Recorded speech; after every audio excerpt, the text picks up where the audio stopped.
ओम यतो यतः समीहसे ततो नो अभयं कुरु शन्नः कुरु प्रजाभ्यो अभयं नः पशुभ्यः। महर्षि पाणिनि को तर्पण करने के लिए और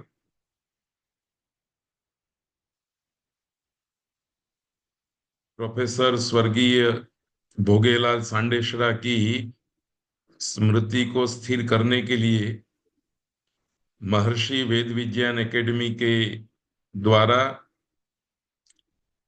स्वर्गीय प्रोफेसर भोगीलाल सांडेसरा के परिवार के द्वारा प्रायोजित अष्टाध्यायी के 84 घंटे के अध्यापन सत्र में आज के एकादश पाठ में 11वें व्याख्यान में आप लोगों का फिर से एक बार हार्दिक स्वागत है।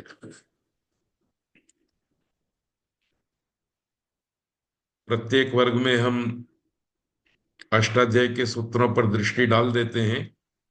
आज भी हमारे सामने आद्यन्तौ टकितौ मिदचोन्त्यात् परः एच इघ्रस्वादेशे षष्ठी स्थाने योगा स्थानेन्तरतमः उरण रप्रः अलोन्त्यस्य गिच्च, ये सूत्रावली पट्ट पर दिखाई दे रही है। इसमें से हमने पिछले वर्ग में स्थानेन्तरतमः उरण रप्रः तक सूत्रों का स्वाध्याय किया था। आज हम अलोन्त्यस्य से शुरू करेंगे। उसके बाद आदेः परस्य अनेकालशित सर्वस्य, अनुकूलता रही तो यहां तक हम आज का पाठ संपन्न करेंगे। ये सूत्र परिभाषा सूत्र हैं, इसलिए रूप सिद्धि की प्रक्रिया में और विधि सूत्र के अर्थ करने के प्रसंग पर व्यवस्थाएं सुझाते हैं। इसलिए जिस अध्येता को पाणिनीय अष्टाध्यायी की इन परिभाषा सूत्रों के द्वारा प्रस्थापित की गई व्यवस्था का जितना पारदर्शी बोध होगा, उतना ही पाणिनीय अष्टाध्यायी व्याकरण में प्रवेश सुगम हो जाएगा। वैसे भी व्यवहारिक दृष्टि में व्यवस्था करना आ गया तो सर्वत्र सुख ही सुख है। साधनों के होने पर भी, सभी कुछ अनुकूल होने पर भी, जिस मनुष्य को व्यवस्था करना नहीं आता अथवा जिस मनुष्य के पास व्यवस्था की समझ नहीं होती, वो सुख प्राप्त नहीं करता। ठीक इसी तरह से पाणिनीय अष्टाध्यायी के अंदर भी प्रत्यय को लेकर, आदेश को लेकर और आगम को लेकर के जो परिभाषा सूत्र बनाए गए हैं, दूसरे शब्दों में कहें तो जो व्यवस्थाएं खड़ी की गई हैं, उनका बोध होना नितांत आवश्यक है। तो पिछले दो पाठों से हम इसी प्रकार के परिभाषा सूत्रों का अध्ययन कर रहे हैं। आज 11वें पाठ में भी इसी प्रकार के सूत्र हैं। आज का पहला सूत्र है अलोन्त्यस्य। यह परिभाषा सूत्र है। इस परिभाषा सूत्र में अलह षष्ठी विभक्ति एक वचन का पद है, और अंतस्य भी षष्ठी विभक्ति एक वचन का पद।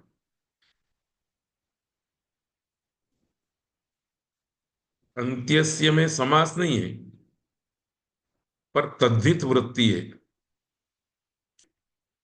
इसलिए पाणिनीय संस्कृत व्याकरण परंपरा में समास को भी वृत्ति कहते हैं और तद्धित को भी वृत्ति कहते हैं। ऐसी 5 वृत्तियां हैं। जो वृत्ति होती है उसमें वाक्यांतर होता है। जैसे अंतस्य शब्द से जो बात कही गई है, उसी बात को कहने के लिए हम विग्रह वाक्य देंगे। अंतः भवः अंत्यः तस्य अंत्यस्य, अथवा अन्ते भवम अंत्यम तस्य अंत्यस्य। तो अंतस्य शब्द से जो अर्थ कहा जा रहा है, उसी अर्थ को कहने के लिए अन्ते भवः अथवा अन्ते भवम, इस प्रकार का 2 अलग अलग पदों का प्रयोग भी किया जा सकता है। इसलिए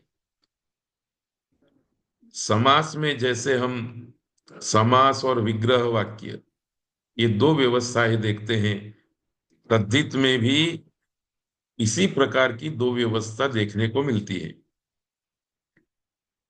तो अंतस्य पाणिनि ने जिस पद का प्रयोग किया है, उसको समझने के लिए अन्ते भवः अथवा अन्ते भवम अंत्यम तस्य अंत्यस्य, ऐसा इसको भी विग्रह वाक्य बोलते हैं। ऐसा विग्रह कर देना सौकर्य उत्पन्न करता है, सुविधा बना देता है। पर याद रखना है, ये समास वृत्ति नहीं है, ये तद्धित वृत्ति है। अर्थात अंत शब्द से यह तद्धित प्रत्यय हुआ है।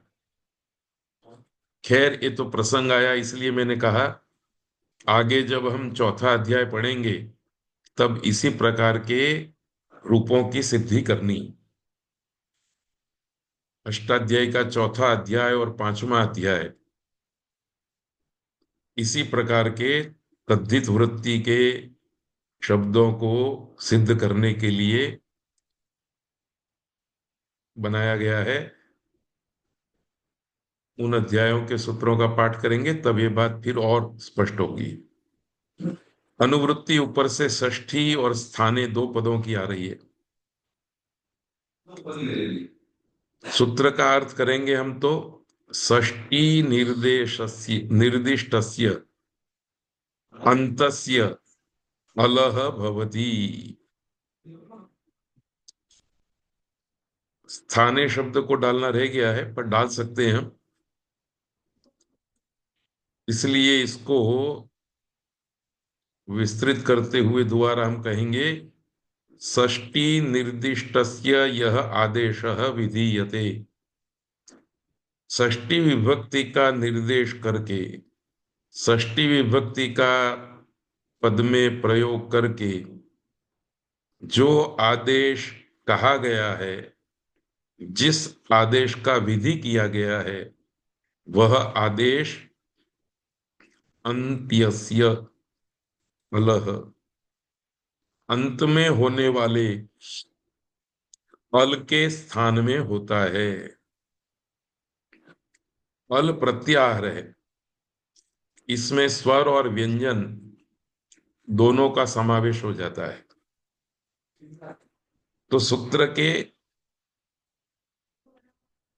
द्वारा जो व्यवस्था दी जा रही है वो इस प्रकार की है कि किसी भी विधि सूत्र में षष्ठी विभक्ति का निर्देश करके जिस आदेश का विधान किया गया है, वह आदेश षष्ठी निर्दिष्ट के अंत्य अर्थात अंत में होने वाले अल अर्थात वर्ण के स्थान में होता है।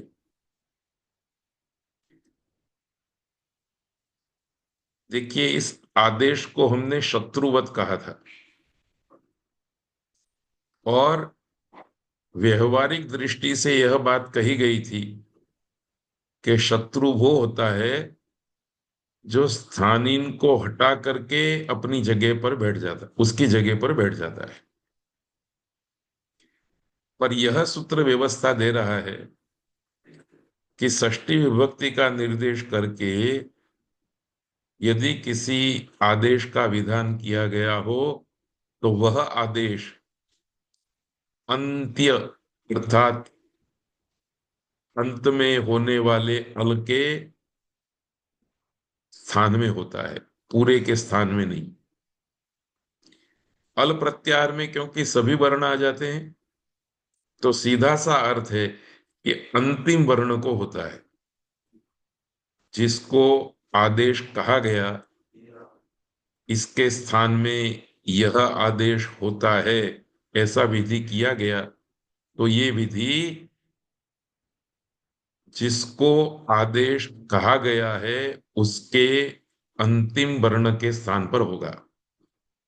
बाकी के वर्ण कायम रहेंगे, वो हटेंगे नहीं, केवल मात्र अंतिम अल हट जाएगा।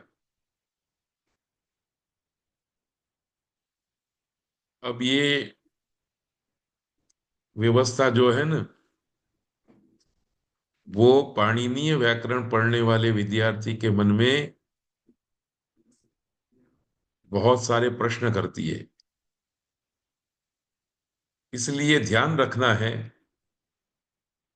कि जिस विधि सूत्र में षष्ठी स्थाने योगा की इस षष्ठी स्थानीय योगा इस परिभाषा को उपस्थित करके हम विधि सूत्र का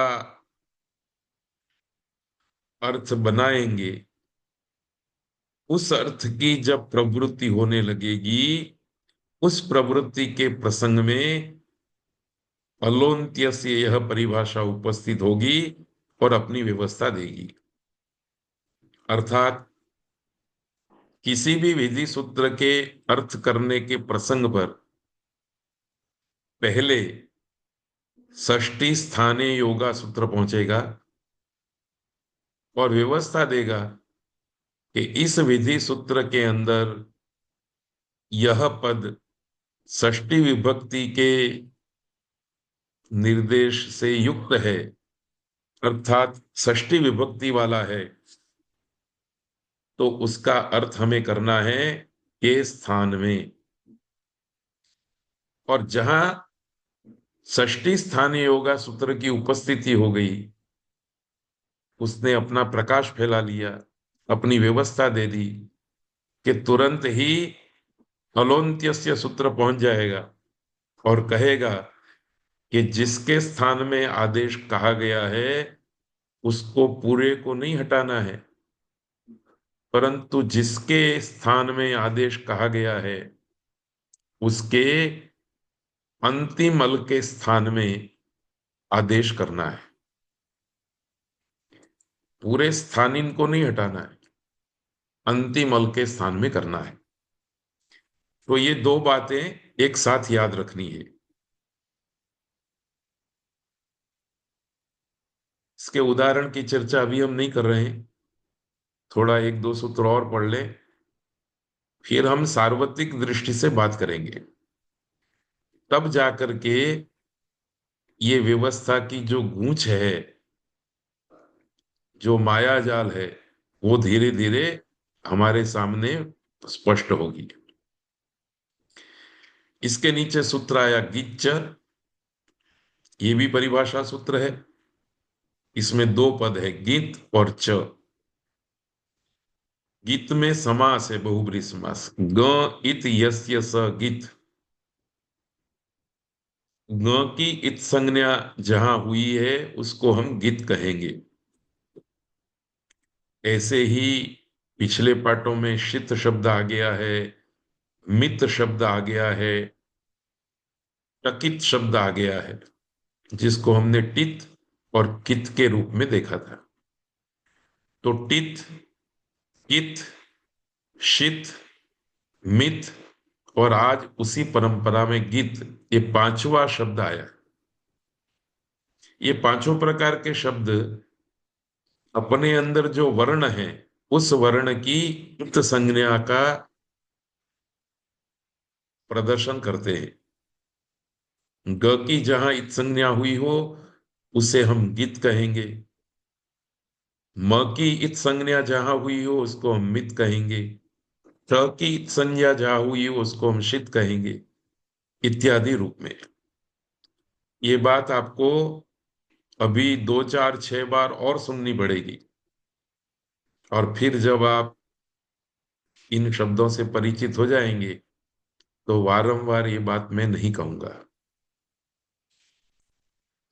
ऊपर से अनुवृत्ति आ रही है अलोन्त्य से इस सूत्र की और षष्ठी की। गीत च एक छोटा सा सूत्र है, उसमें गीत और च दो पद है, पर अलोन्त्यस्य से दो पद आ रहे हैं, अलह और अंत्यस्य। षष्ठी स्थानीय योगा सूत्र से षष्ठी की अनुवृत्ति आ रही है। तो अब हम गीच सूत्र को जब भी देखेंगे हमें इस सूत्र की पृष्ठभूमि में पड़े हुए अलह, अंत्यस्य, षष्ठी, ये तीन पद भी दिखाई देने चाहिए। इस प्रकार का आंखों का चश्मा इन पाठों को पढ़ते हुए आपको खरीदना है, आपको आंखों में लगाना है। आपने चश्मा पहन लिया, इसलिए गिच्च इस सूत्र के पीछे अलह, अंत्यस्य, षष्ठी ये पद आपको दिखाई देंगे। दूसरे किसी को आप एक गिच्च सूत्र दिखाएंगे तो कितना भी बड़ा विद्वान हो, कितनी भी अच्छी संस्कृत जानता हो, उसको तो दो ही पद दिखाई देंगे, गित और च। उसमें और हमारे में ये फर्क है, होना चाहिए। और यही भेद हमें पाणिनीय व्याकरण शास्त्र का अध्येता प्रमाणित करता है। तो गित च अलह अंत्य से षष्ठी, इन 5 पदों का उपयोग करके हम सूत्र का अर्थ बनाएंगे तो केवल भवती क्रियापद हमको डालना है। षष्ठी का अर्थ हमने किया, षष्ठी निर्दिष्टस्य अंत्यस्य अलह गित च भवती। भवती क्रियापद हमने अपनी ओर से डाला। ये पाणिनि की संस्कृत है। इसमें हमने षष्ठी के साथ निर्दिष्टस्य शब्द का प्रयोग अपनी ओर से कर दिया है। बाकी पाणिनि तो क्या बोल रहे हैं, षष्ठी अंत्यस्य अलह गित च, बस भवती क्रियापद हमने जोड़ दिए। तो अभी हम 21 व्याख्यानों में जब भी सूत्रार्थ करेंगे इस प्रकार का सूत्रार्थ करेंगे। फिर आप जब सीख जाएंगे तो ये सूत्रार्थ जो कच्चे पक्के समोसे की तरह है, मेहमान के आने पर उनको फिर पुनः पकाया जाता है, ऐसे ही हम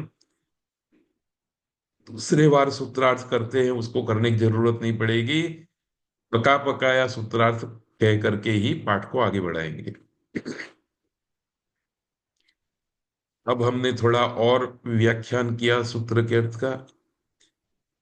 गित च यह आदेश सह अनेकालपि अंत्यस्य अलह स्थाने भवति। अब देखिए, अनेकालपि ये हमने पूर्व सूत्रों के अध्ययन से जो बोध प्राप्त किया था उस बोध के आधार पर ये शब्द हमने सूत्रार्थ में डाला है। और पाणिनि ने च शब्द का प्रयोग किया है, उसने भी हमको सूचित किया कि गीत भी, इसका हम सीधा अनुवाद करें गीत च, हिंदी में गीत को गीत ही बोले तो च का अर्थ भी है, गीत भी, बस पाणिनि ने इतना ही बोला। अनुवृत्ति से पद प्राप्त हुए अलह अंत्यस्य षष्ठी, उन्होंने कहा कि षष्ठी निर्दिष्ट को कहा हुआ आदेश अंतिमल के स्थान में होता है, गीत भी अंतिमल के स्थान में होता है।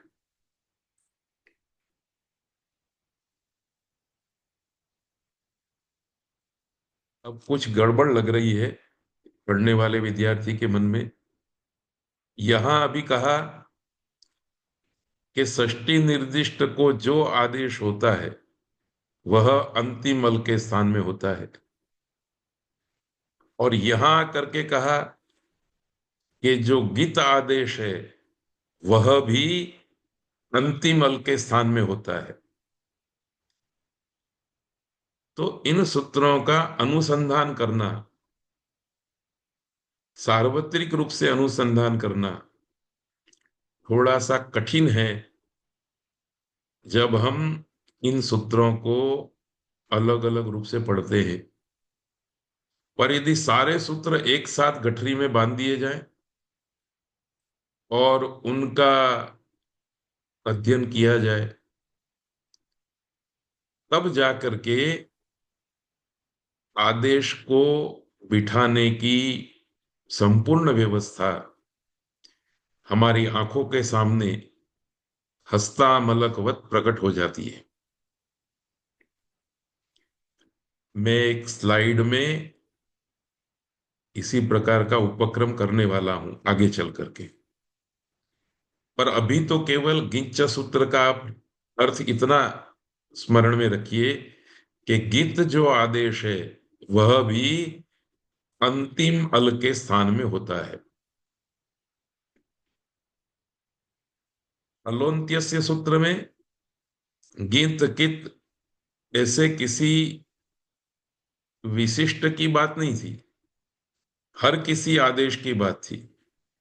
षष्ठी विभक्ति का निर्देश करके जो आदेश कहा गया है वह अंतिम अल के स्थान में होगा। इसने गीत आदेश की बात कही। इतनी बात ध्यान रख करके हम आगे बढ़ेंगे। उदाहरण भी देख लेते हैं गिच्च का। जो गीत आदेश है वह अनेकाल होने पर भी, ये हमने अपने ज्ञान के आधार पर शब्द डाला है, क्योंकि पाणिनि का एक सूत्र हम पढ़ गए हैं, अनेकालशित सर्वस्य।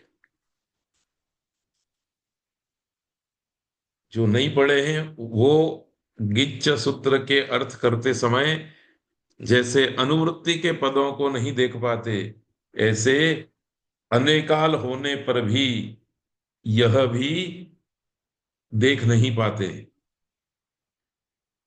तो सूत्र का अर्थ है जो गीत आदेश है वह अनेकाल होने पर भी अंत्य अल के स्थान में होता है। इसलिए थोड़ी सी आपको बात बता दी। ध्यातव्य है कि अभी आगे एक परिभाषा सूत्र आने वाला है, अनेकालशित सर्वस्य। इस सूत्र से जो आदेश अनेकाल होते हैं और शित होते हैं वे आदेश सर्व के स्थान में होते हैं, ऐसी व्यवस्था दी गई है। इस सूत्र का पूर्वतः अपवाद देते हुए, इस सूत्र का मतलब अनेकालशित सर्वस्य सूत्र का पहले से अपवाद देते हुए इस परिभाषा सूत्र ने व्यवस्था दी कि गीत आदेश जो है वो अनेकाल होने पर भी अंतिम अल के स्थान में होता है। विगत पाठ में समाप्ति के अवसर पर मैंने आपको बताया था कि पाणिनि का व्याकरण उत्सर्ग और अपवाद ये दो प्रकार के सूत्रों से युक्त है। उत्सर्ग का मतलब है सामान्य विधान और अपवाद का मतलब है विशेष विधान। और लोक व्यवहार का उदाहरण देकर के आपको ये बात भी समझाई थी कि सामान्य रूप से हम पहले विधि कहते हैं, फिर वो विधि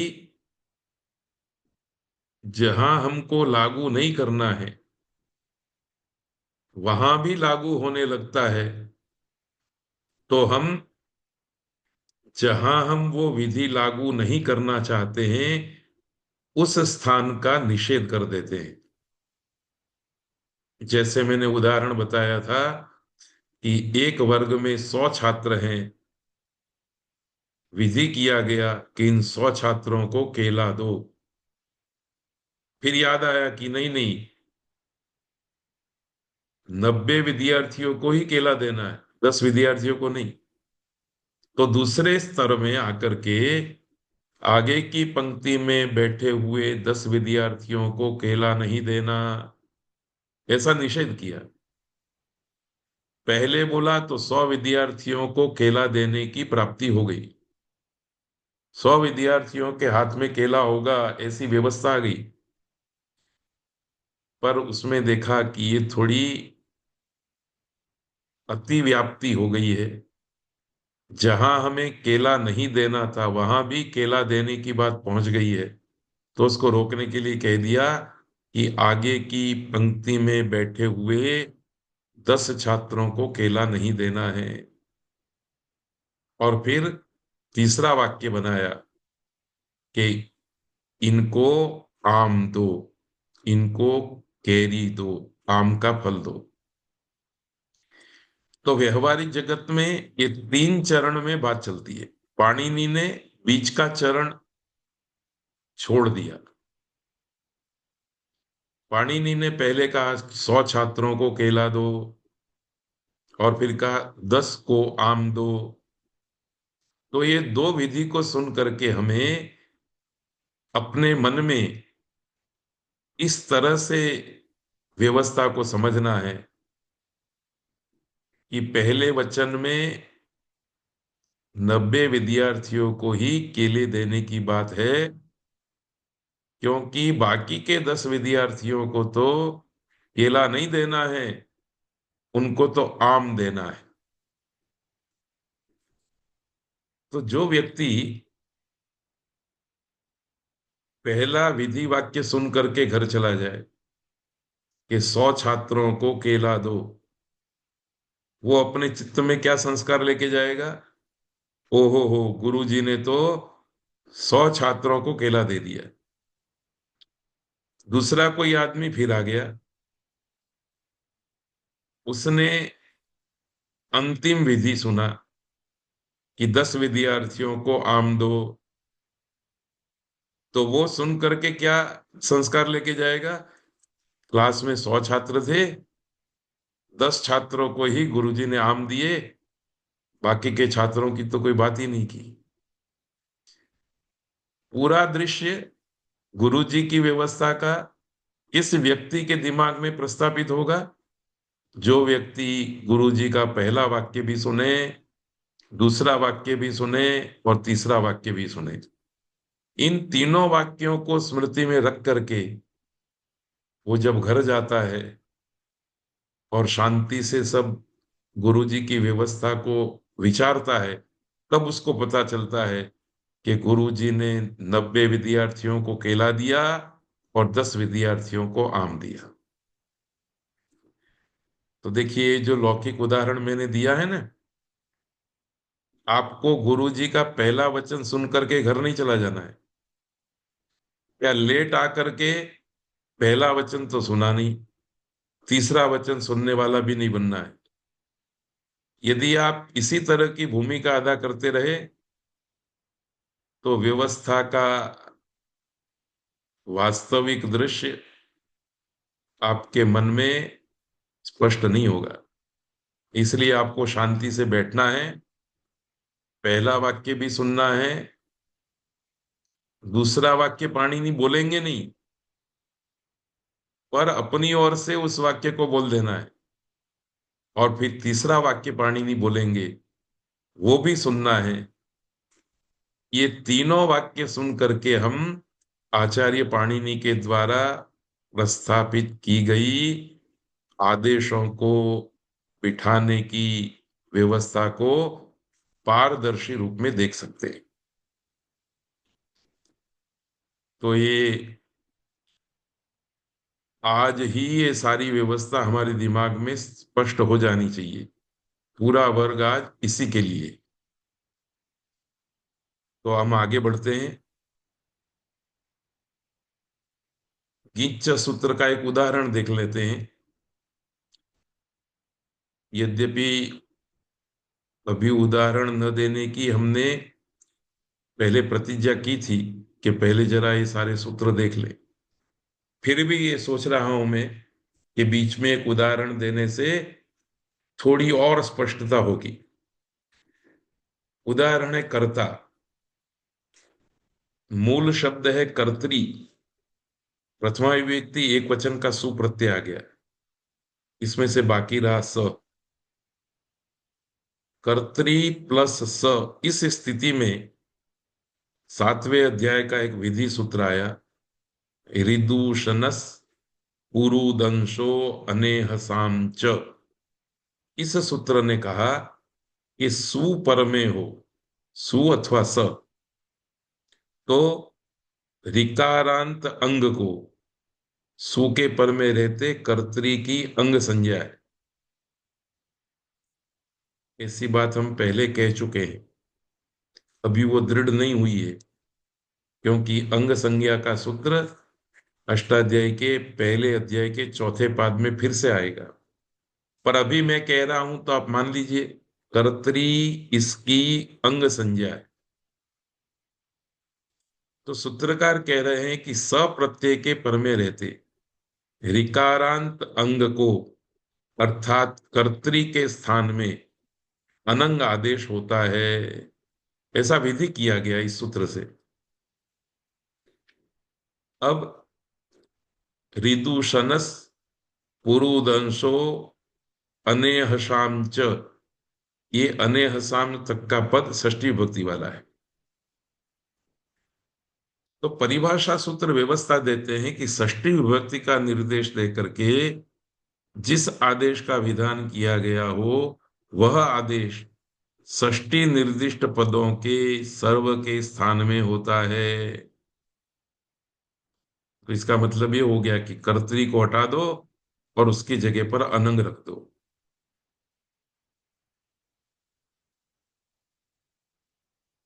किसी भी व्यक्ति को जो ये विधि सूत्र पढ़ रहा है, इसको पढ़ करके प्रश्न होता है कि कर्तरी, पूरे कर्तरी शब्द को हटा करके उसके स्थान में अनंग आदेश किया जाए, या कर्तरी में किसी एक अवयव को हटा करके उसके स्थान में अनंग किया जाए। तो देखो व्यवस्था दी गई, अनंग में ग की इत संज्ञा की गई है। इसके कारण से गीच यह परिभाषा सूत्र उपस्थित हो गया। ऋदुसनस पुरुदंसो अनेहसाम च, इस सूत्र में उपस्थित होकर के व्यवस्था देता है कि यह जो अनंगित आदेश है वह अंतिम अल के स्थान में होता है। तो पूरे कर्तरी के स्थान में नहीं, परंतु कर्तरी में जो अंतिम री है, अंतिम अल अर्थात अंतिम वर्ण री है, उसके स्थान में अनंग होकर कर्त, री को हो गया अनंग, अनंग में से बाकी रहा अन, और फिर आगे की प्रक्रिया होकर के अंत में कर्ता शब्द बनता है।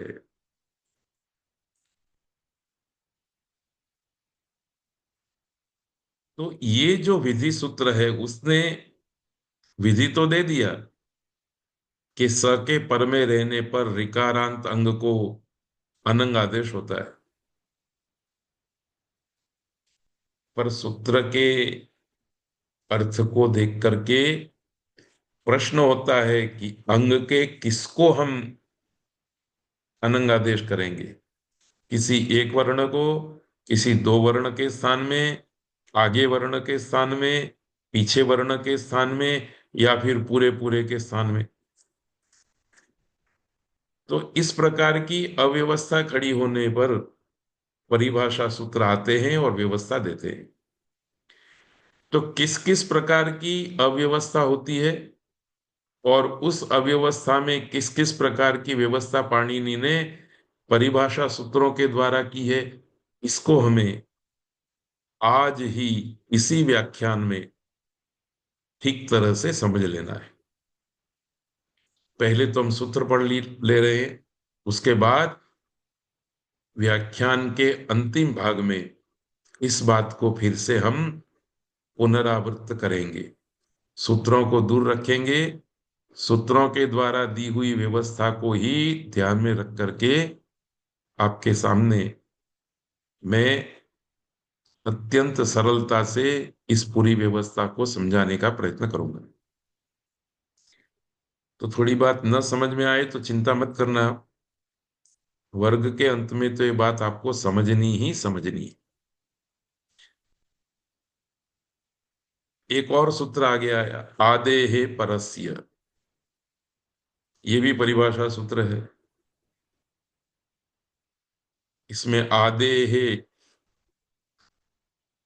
षष्ठी विभक्ति एक वचन का पद है, परस्य षष्ठी विभक्ति एक वचन का पद है।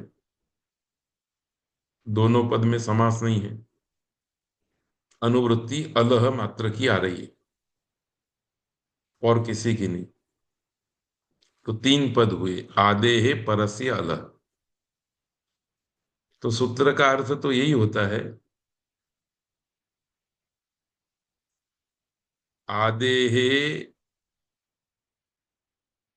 अलह स्थाने, सॉरी, परस्य आदेहे अलह भवति।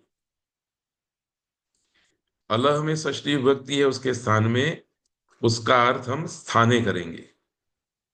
तो आदेहे अलह स्थाने भवति, परस्य आदेहे अलह स्थाने भवति। अब इस पदावली के रख देने मात्र से और भवति क्रियापद लगा देने मात्र से अर्थ स्पष्ट नहीं होता। पाणिनि तो ऐसा ही बोल रहे हैं, हमें थोड़ा इसको व्याख्यायित करना पड़ेगा, व्याख्यात करना पड़ेगा। परस्य शिष्यमाणः यह आदेशः भवति, पर को किया गया जो आदेश होता है, पर मतलब प्रकृति बाईं ओर रहेगी, लेफ्ट साइड में, प्रत्यय राइट साइड में रहेगा। लिखते समय बोर्ड पर जैसे मैं इस पट में लिखूं तो आगे प्रकृति रहेगी और बाद में प्रत्यय रहेगा। तो ये आदि भाग है और ये पर भाग है, पीछे का भाग है। जैसे हमने कर्तरी इसकी रूप सिद्धि में देखा, कर्तरी ये पूर्व भाग है, सु ये पर भाग है। तो ये परस्य है। इस बात को ध्यान रख करके हमें इस सूत्र को समझना है कि पर को जब कोई विधि किया जाता है, आदेश विधि किया जाता है, तो वह पर के आदि अल के स्थान में होता है। अल में सभी वर्ण आ जाते हैं, तो जो आदि का पहला वर्ण होगा उसी के स्थान में आदेश होगा। याद रखिए, अलोन्त्यस्य सूत्र अंतिम अल के स्थान में आदेश करने की बात कह रहा है। और कब ये अंतिम अल के स्थान में आदेश होगा, तो मैंने आपको बताया कि षष्ठी स्थाने योगा, इस सूत्र की जहां व्यवस्था बनेगी उसी सूत्र में आकर के अलोन्त्यस्य सूत्र अपनी बात कहेगा कि अंतिम अल के स्थान में आदेश होता है। इस सूत्र में षष्ठी पद की अनुवृत्ति नहीं है। इसलिए जिस आदेश के विधि सूत्र में षष्ठी स्थाने योगा उपस्थित नहीं होगा, उस विधि सूत्र में यह सूत्र आकर के उपस्थित होगा और कहेगा कि पर को कहा गया आदेश पर के आदि अल के स्थान में होता है। उदाहरण से इस बात को समझेंगे। पर के स्थान में विहित अर्थात कहा गया जो आदेश है वह पर के आदि के स्थान में होता है। अब ये प्रश्न हुआ कि वृत्तिकारों ने इस प्रकार की चर्चा की है, क्वच परस्य कार्यम शिष्यते, पर के स्थान में आदेश रूपी कार्य का अनुशासन कहाँ किया गया है। इन सूत्रों के द्वारा पर के स्थान में कार्य करने का विधि कहा गया है। उत्तर दिया यत्र पंचमी निर्देशः। यत्र मतलब जिनमें, जिन सूत्रों में, जिस सूत्र में पंचमी विभक्ति का निर्देश है। जिन सूत्रों में भी एक शब्द और डालना है, जिन विधि सूत्रों में पंचमी विभक्ति का निर्देश है और उन सूत्रों के द्वारा किसी आदेश का विधान किया गया है तो वह आदेश पर के आदि अल के स्थान में होता है। आशय यह है कि यस्मिन् विधि सूत्रे पंचमी निर्दिष्टम पदम दृश्यते तत्र परस्य विधीयमानं कार्यम आदेः अलः स्थाने भवति। अर्थात जिस विधि सूत्र में पंचमी विभक्ति का निर्देश वाला कोई पद दिखाई दे तो वहां पर को कहा गया कार्य आदि अल के स्थान में होता है। ऐसा क्यों कहना पड़ा? तो सामान्य रूप से तस्मादित्युत्तरस्य, इस सूत्र, इस परिभाषा सूत्र के द्वारा एक व्यवस्था दी गई है कि पंचमी विभक्ति से निर्दिष्ट पद के पर में कार्य होता है। पंचमी विभक्ति का निर्देश करके कोई कार्य कहा होगा तो वो पर में होगा। ये सूत्र कह रहा है कि पंचमी विभक्ति का निर्देश करके कोई आदेश कहा गया हो तो पर के आदि अल के स्थान में होगा। इस अपवाद ने पर के आदि अल के स्थान में आदेश को बिठाने की व्यवस्था दी। पर में जो और भी वर्ण थे उनको ध्यान में नहीं लेना है, केवल मात्र आदि वर्ण को ध्यान में लेना है, आदि अल को ध्यान में लेना है, उसको हटाना है और उसकी जगह पर ही आदेश को बिठाना है। इसे हम इस तरह से भी कह सकते हैं कि पंचमी विभक्ति का निर्देश करके किया गया प्रत्यय विधि तो पर में होता है, प्रत्यय विधि, परंतु पंचमी विधि का निर्देश करके किया गया आदेश विधि पर के आदि अल के स्थान में होता है। प्रत्ययों की व्यवस्था अलग है, आदेश विधि की व्यवस्था अलग है। एक बात ये ध्यान में रखनी है, प्रत्ययों की विधि में जो व्यवस्था है वह जिससे प्रत्यय कहा गया है वो उस प्रकृति के पर में बैठेगा और कुछ नहीं करना है, पर में आकर के बिठा देना है। किसी को हटाना नहीं है, जगह खाली ही पड़ी है, केवल मात्र प्रत्यय को तो बिठाना है। परंतु पंचमी विभक्ति का निर्देश करके जिस विधि में इसको हटाओ और इसके स्थान में इसको बिठाओ, इस प्रकार का विधि किया गया है, उस विधि के प्रसंग में आपको याद रखना है कि पर में जो बैठा होगा उसको पूरे को नहीं हटाना है, पर में बैठे हुए जो वर्णावली है, जो एक दो तीन चार वर्ण है, उनमें से आदि वर्ण को ही हटाना है और उसके स्थान में ही आदेश को बिठाना है।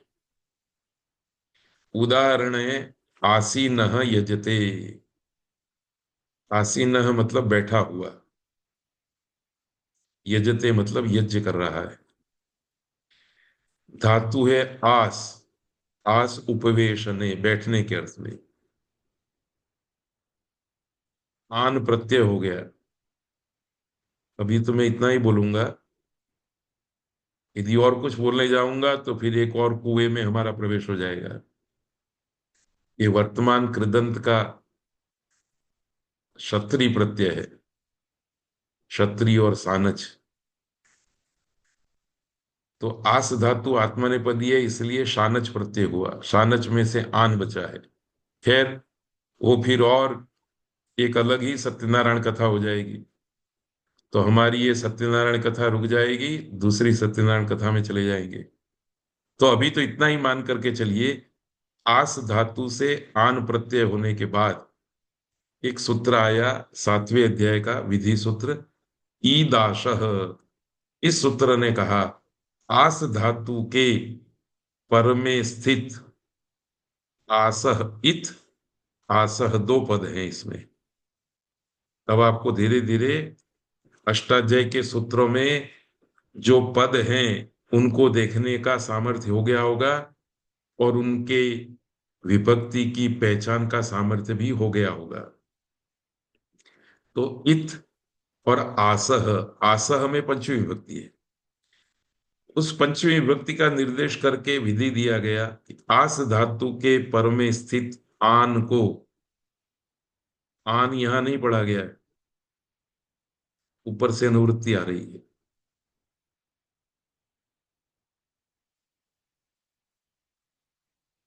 उस आन को इत आदेश होता है। अब ये सवाल हुआ कि पूरे पूरा आन को हटा करके इत बिठा दें कि क्या करें। तो आधे है परस्य सूत्र ने पहुंच करके कहा कि भाई देखो, आसह इस पंचमी विभक्ति का निर्देश करके आस के पर में आन के स्थान में जो आदेश कहा गया है, वह आदेश आदि अल के स्थान में होता है। आन में तीन अल है, आ न अ। इसमें आ आदि अल है, तो आ के स्थान में ई हो गया, तो शब्द बन गया आसीनः।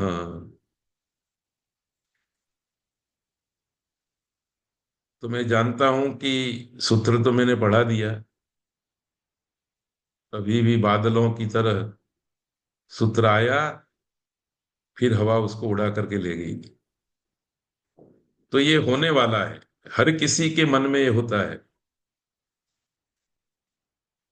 और यदि धैर्य नहीं है तो आने वाले वर्ग में कोई उपस्थित होगा नहीं, कि तो कुछ समझ में नहीं आता क्या बोल बोल करते हैं, क्या व्यवस्था देते हैं। पर थोड़ी देर आप धैर्य कर देंगे, धैर्य रखेंगे, तो पूरी व्यवस्था आज के इसी व्याख्यान के द्वारा आपकी आंखों के सामने उपस्थित हो जाएगी। एक एक सूत्र हम पढ़ रहे हैं, उन सारे सूत्रों का फिर हम पुनरावर्तन कर लेंगे और अपने हिसाब से उसका दृश्य अपने दिमाग में खड़ा करके रखेंगे। फिर स्वप्न में भी जब व्यवस्था करने की बात आएगी तो हमसे कोई गलती नहीं होगी। हम जो भी रूप सिद्धि की प्रक्रिया में व्यवस्था करेंगे, वह परफेक्ट व्यवस्था होगी, एकदम यथा योग्य व्यवस्था होगी। अब ये सूत्र आया, अनेकालशित सर्वस्य, यह भी परिभाषा सूत्र है। ये नीले कलर में मैंने बात लिख दी, संकोच के साथ लिखी है कि ये अलोन्त्यस्य सूत्र का अपवाद सूत्र है। अर्थात अलोन्त्यस्य ये उत्सर्ग शास्त्र है और अनेकालशित सर्वस्य ये अपवाद शास्त्र है। तो मैंने आपको कहा था कि गुरु जी की तीनों बातें सुननी है। छात्रों को केला दो, 10 को केला मत दो, 10 को आम दो, तभी आप पूरी व्यवस्था को समझ सकेंगे। पाणिनि ने अलोन्त्यस्य से पहली व्यवस्था दी, दूसरी व्यवस्था में वो मौन रहे, सीधी तीसरी व्यवस्था दे दी उन्होंने, अनेकालशित सर्वस्य। आपको और मुझे क्या कार्य करना है? बीच में जो दूसरी व्यवस्था लुप्त हो गई है, पाणिनि ने कही नहीं है, उसको भी हमें अपनी आंखों के सामने ला देना है। तो कैसे लाएंगे? मैं 3 वाक्य बोलता हूं, आप ध्यानपूर्वक सुनिए। अंतिम अल के स्थान में आदेश होता है, एक बात। फिर निषेध की दूसरी बात कही, जो अनेकाल और शीत आदेश होते हैं वो अंतिम अल के स्थान में नहीं होते हैं। फिर तीसरी बात कही, अनेकाल और शीत आदेश सर्व के स्थान में होते हैं। अलोन्त्यस्य सूत्र से सामान्य विधान किया गया कि अंतिम अल के स्थान में आदेश होते हैं। फिर ये तो बात इतनी व्यापक हो गई कि जहां हम ये व्यवस्था लागू नहीं करना चाहते थे, वहां भी ये व्यवस्था लागू होने लगी उन छात्रों की तरह।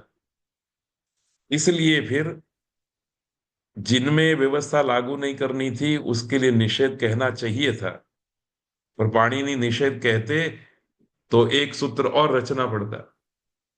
पाणिनि ने उस सूत्र को निकाल दिया, हमारे ऊपर छोड़ दिया कि आप समझदार हो, बीच की बात आप समझ जाओगे। तो उन्होंने तीसरा वचन कह दिया, अनैकालशित सर्वस्य। तो हमने जो गुरुजी फल और विद्यार्थियों का जो उदाहरण दिया उसके आधार पर कहना चाहे तो अलोन्त्यस्य सूत्र का अर्थ है 100 छात्रों को केला दो। फिर गुरुजी चुपचाप बोले, कान में, बोर्ड में नहीं लिखा, सूत्र नहीं बनाया, कि जो अनेकाल और शित हैं उनको अंतिम स्थान में नहीं बिठाना है। फिर बोले कि जो अनेकाल और शित हैं उनको सर्व के स्थान में बिठाना है। तो इसलिए शास्त्र की भाषा में हम कहेंगे अलोन्त्यस्य, ये उत्सर्ग शास्त्र है, और अनेकालशित सर्वस्य है, ये अपवाद शास्त्र है। तो अभी इस चर्चा को यहीं पूरी करते हैं। उपसंहार के अवसर पर इन सारी बातों को हम स्लाइड के माध्यम से बहुत स्पष्टता से देखेंगे। अनेकालशित एक पद है प्रथमा विभक्ति एकवचन का, सर्वस्य दूसरा पद है षष्ठी विभक्ति एकवचन का। न एकः अनेकः, न तत्पुरुष समास। अनेकः अल यस्य स अनेकाल, अनेक है अल जिसका वह अनेकाल, बहुब्री समास। च इत यस्य स शीत, बहुब्री समास। अनेकाल च शीत च अनेकाल शीत, एक वचन है इसलिए समाहार द्वंद्व समास। तो अनेकाल एक वस्तु है, शीत दूसरी वस्तु है, वो दो वस्तुओं को कहने वाला शब्द है अनेकाल शीत। ऊपर से षष्ठी की अनुवृत्ति आ रही है। सूत्र का अर्थ है अनेकालशित सर्वस्य भवति। अनेक फल आदेशः, शीत आदेशः च सर्वस्य षष्ठी निर्देष्टस्य स्थाने भवति। जो अनेक अल वाला आदेश है और जो शित आदेश है वह सर्व के स्थान में, सर्व अर्थात षष्ठी विभक्ति का निर्देश करके सूत्र में जो कहा गया है उसके स्थान में होता है। अर्थात यह आदेशः अनेकाल भवति, यश्च आदेशः शित भवति, सः षष्ठी निर्दिष्टस्य सर्वस्य स्थाने भवति। जो आदेश अनेकाल होता है और जो आदेश चित होता है वह षष्ठी विभक्ति से निर्दिष्ट पद के सर्व के स्थान में होता है। हिंदी में सूत्रार्थ करें तो जो आदेश अनेक अल वाला होता है वह, तथा जो आदेश शित होता है वह विधि सूत्र में षष्ठी विभक्ति से निर्दिष्ट पद के सर्व के स्थान में होता है। उदाहरण, भविता अस धातु के बाद ईता प्रत्यय है। इस स्थिति में अस्ते भू, ये सूत्र हम आगे भी देख गए। यह आकर के उपस्थित होता है विधि। यह सूत्र कहता है कि आर्ध धातु के विषय में अस के स्थान में भू आदेश होता है। तो अस्ते षष्ठी विभक्ति, जिसके साथ षष्ठी विभक्ति का प्रयोग किया है उसको हटा करके भू बैठेगा। क्यों? क्योंकि अस्ते इस षष्ट्यंत पद से जो निर्दिष्ट है और जो आदेश किया गया है वह भू अनेकाल है। अस्ते षष्ठी विभक्ति से निर्दिष्ट पद है, एक बात।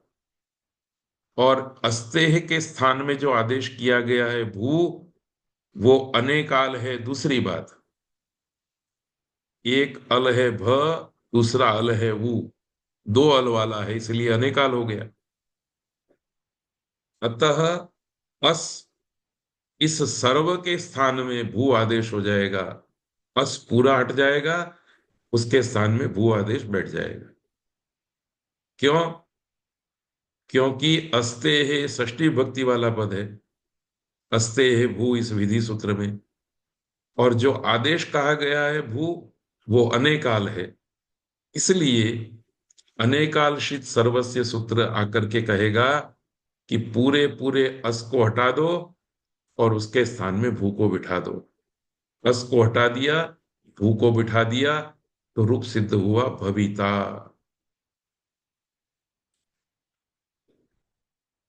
ऐसे ही एक दूसरा उदाहरण है, कुंडानी तिष्ठन्ति। कुंडम कुंडे कुंडानी, कुंड शब्द से प्रथमा विभक्ति बहुवचन का जस प्रत्यय आया। इस स्थिति में एक सूत्र आया, जस शसो होशी। जस और शस के स्थान में शी आदेश होता है। जस ससो हो में षष्ठी विभक्ति, शी ही में श और ई दो वर्ण, तो शी आदेश अनेकाल है। जश और शस दोनों पदों में षष्ठी विभक्ति है। तो इस विधि का अर्थ करते हुए अनेकालशित सर्वस्य परिभाषा पहुंच जाएगी और कहेगी जस पूरे को हटाओ और उसके स्थान में शी आदेश कर दो, तो पूरा जस हट जाएगा, उसके स्थान में सी, ये अनेकाल है इसलिए जस इस सर्व के स्थान में सी आदेश होकर के कुंड शी कुंडानी रूप होता है। आन कहां से आ गया वो बात अलग है, वो छोड़ देना आप। पर जस हट गया और जस के स्थान में सी हो गया। तो दो बातें आपको याद रखनी है कि जस ससोहो में जस और शस दोनों पद षष्ठी विभक्ति से निर्दिष्ट है, और शी जो आदेश कहा गया है वो श और ई दो वर्ण वाला है। इसलिए अनेकाल है। अनेकाल आदेश होने से पूरे जस को हटा करके शी बैठता है, शस को हटा करके शी बैठता है, शी में से बाकी रहता है ई, और रूप बनते हैं कुंडानी। प्रथमा बहुवचन में भी कुंडानी और द्वितीय बहुवचन में भी कुंडानी। अब देखिए,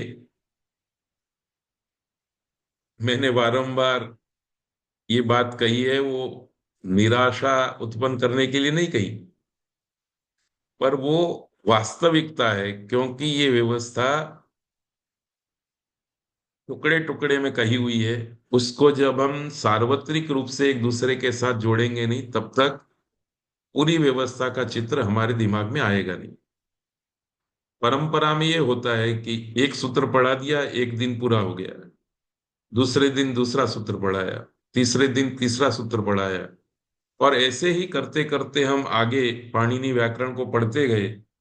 पूरा दृश्य हमारी आंखों के सामने ला करके रखने का न किसी वृत्ति ग्रंथ में उपक्रम हुआ है, न परंपरा में गुरुजन करते हैं। इसलिए थोड़ा सा हम आधुनिक बन करके इस बात को इस तरह से देखेंगे। क्योंकि मैंने पहले भी आपको कहा है कि समग्र पाणिनि व्याकरण चार में समाप्त हो जाता है: प्रकृति, प्रत्यय, आदेश और आगम। इसमें प्रकृति तो वक्ता लेकर के आता है, अभी उसकी बात हमको नहीं करनी है। दूसरे प्रत्यय की बात हम करेंगे, तो आपको याद रखना है कि इन चारों में से जो प्रत्यय है दूसरे क्रमांक का, वो सदा जिससे कहे गए हैं उनसे पर में होंगे, पर में होते हैं। जैसे राम प्रातिपदिक से, राम प्रकृति से सुप्रत्यय कहा गया, तो राम पूर्व में रहेगा और उसके साथ सुप्रत्यय जुड़ेगा। भू ये धातु रूप प्रकृति है, उससे णुल प्रत्यय किया गया है, णुल प्रत्यय पर में रहेगा, शब्द बनेगा भावकः। तो प्रकृति पूर्व में रहेगी, प्रत्यय पर में रहेंगे। ये एक बात एकदम सरल है, आपको ध्यान रखनी है। पर इस व्यवस्था में एक अपवाद भी है कि जिस प्रत्यय में म की इत संज्ञा की गई है, वो म की इत संज्ञा वाला प्रत्यय, मित प्रत्यय, अंतिम अच से पर में होता है। मिदचोन त्यात परह, ऐसा सूत्र हम पढ़ गए हैं, और उसका उदाहरण था ऋणधि। तो रुद्ध धातु है, उस रुद्ध धातु से स्नम प्रत्यय का विधान किया गया है। स्नम प्रत्यय में म की संज्ञा है, इसलिए रुद्ध से स्नम प्रत्यय कहा गया है, इसलिए, और स्नम प्रत्यय मित है, इसलिए रू के ऊ के पर में होगा, क्योंकि र में जो ऊ है वो अंतिम अच है। अच से पर में मित आगम करना है, यह व्यवस्था मिदचोन त्यात परह इस परिभाषा ने दी। तो प्रत्यय के संदर्भ में आपको दो बात याद रखनी है। कोई भी प्रत्यय है वो पर में होगा, पर यदि मित प्रत्यय है तो अंतिम अच के पर में होगा। जिसको प्रत्यय कहा गया है उसके अंतिम अच के पर में मित प्रत्यय होगा। ये जो है वो उत्सर्ग है, सामान्य व्यवस्था है। प्रकृति से पर में होना प्रत्यय, मित होने पर प्रकृति के अंतिम अच के पर में होना, यह अपवाद है। इसको हम तीन वाक्य में कहेंगे तो, प्रत्यय पर में होता है, जो मित प्रत्यय है वो पर में नहीं होते हैं, मित प्रत्यय अंतिम अच के पर में होते हैं। ये तीनों वाक्य साथ में रख करके हमको प्रत्ययों की व्यवस्था समझ लेनी है। मुझे लगता है इतनी सरल बात हमारी समझ में न आए, ऐसा नहीं हो सकता। अब तीसरे क्रमांक में आदेश है। इन आदेशों के बारे में भी ऐसे ही छोटी सी बात याद रखनी है कि जो आदेश हैं वे अनेकाल और शित होने पर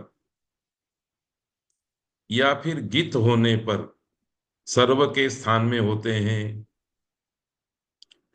तो किसी भी आदेश का विधि जब किया जाए तो आपकी आंखों ने उस आदेश को देख करके निश्चय करना है कि यह आदेश अनेकाल है, यह आदेश शित है, या यह आदेश गित है। यदि इन तीनों में से किसी एक प्रकार का आदेश हुआ तो सर्व के स्थान में करना है।